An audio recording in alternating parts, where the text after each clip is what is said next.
نحمده ونصلي على رسوله الكريم اما بعد. حاجی باندې قربانی ستاو کنست عام طور باندې د حاجی لپاره د وسو خبرو پیژندل ضروری دي چې هغه دغه د کچيري حاجی په حرم کې د 15 ورځو اراده کړي چې زه 15 ورځې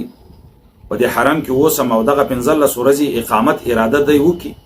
او دغه 15 ورځې د اتم د ذوالحجې نه مخکې مکمل کیږي او مکمل سي بیا خو په دکی کچیر دا شرط موجود دی سیدای صاحب النصابی او بالغ عاقل هی بیا خو په د باندې قربانی کول واجب دی دغه قربانی په د باندې لازم ده او کچیر د 15 ورځو اراده نه کړي د 15 ورځو نه کم اراده کړي یا په حالت په حرم کې د 15 ورځو نه کم اوسېدلې بیا قربانی په د باندې واجب نه ده کچیر وو کې خبره ده لیکن قربانی په د باندې لازم نه ده او په حاجی باندې یو قربانی ال لازم د صيغه د شکر ویل کیږي هغه د پاکستان او د سعودي نه کوم خلک زی هغه سي حج او عمره وکي نو د حج او د عمره په یو سفر کې د کولو لوجه چې یو قربانی په د باندې لازم د صيغه د شکر ویل کیږي د دینه پرته ک یو انسان ال مقیمی او ال د سره مال موجود دی استطاعت لري چې د قربانی وکي او د 15 ورځو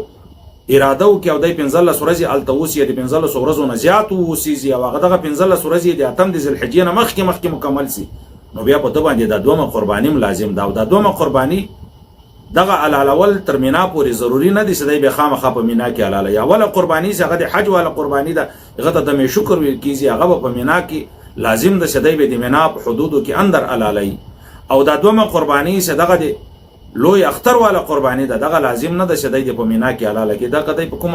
جی کې علاله خو دې لپاره لازم ده چې د قربانی په ورځو کې به علاله لسم یو لسم او دولسم په دغه درې ورځو کې د نن علاله ولا شي دغه درې ورځو نه ما سوا په نور ورځو کې نشه علاله ولا شي کوم جی کې علاله شریعت د اختیار ورکړی د شدید په غږی کې حلال کې او کوم چې دم شکر ده دم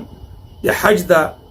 اغا په مینا کې علاله ول لازم دی او هغه په هر حاجی باندې شدی په یو سفر کې دی عمره مو کی او د حجم ادا کی دا په د باندې لازم ده چې دغه دم شکر ادا کی دغه دم شکر د الله رب العزت لپاره حلال کی قربانی کی چې الله رب العزت په یو سفر باندې د دوه عبادتو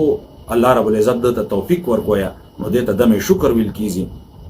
الله رب العزت ټول مسلمانانو ته چې کوم مسلمانان حج تتللی الله رب العزت دغه حجونه قبول کړي او کوم مسلمانان چې قربانی کوي الله رب العزت دغه قربانی قبول کړي او کوم مسلمانان چې د قربانی او د حج توفیق نه لري الله رب العزت د حج او د قربانی توفیق ورکړي وما علی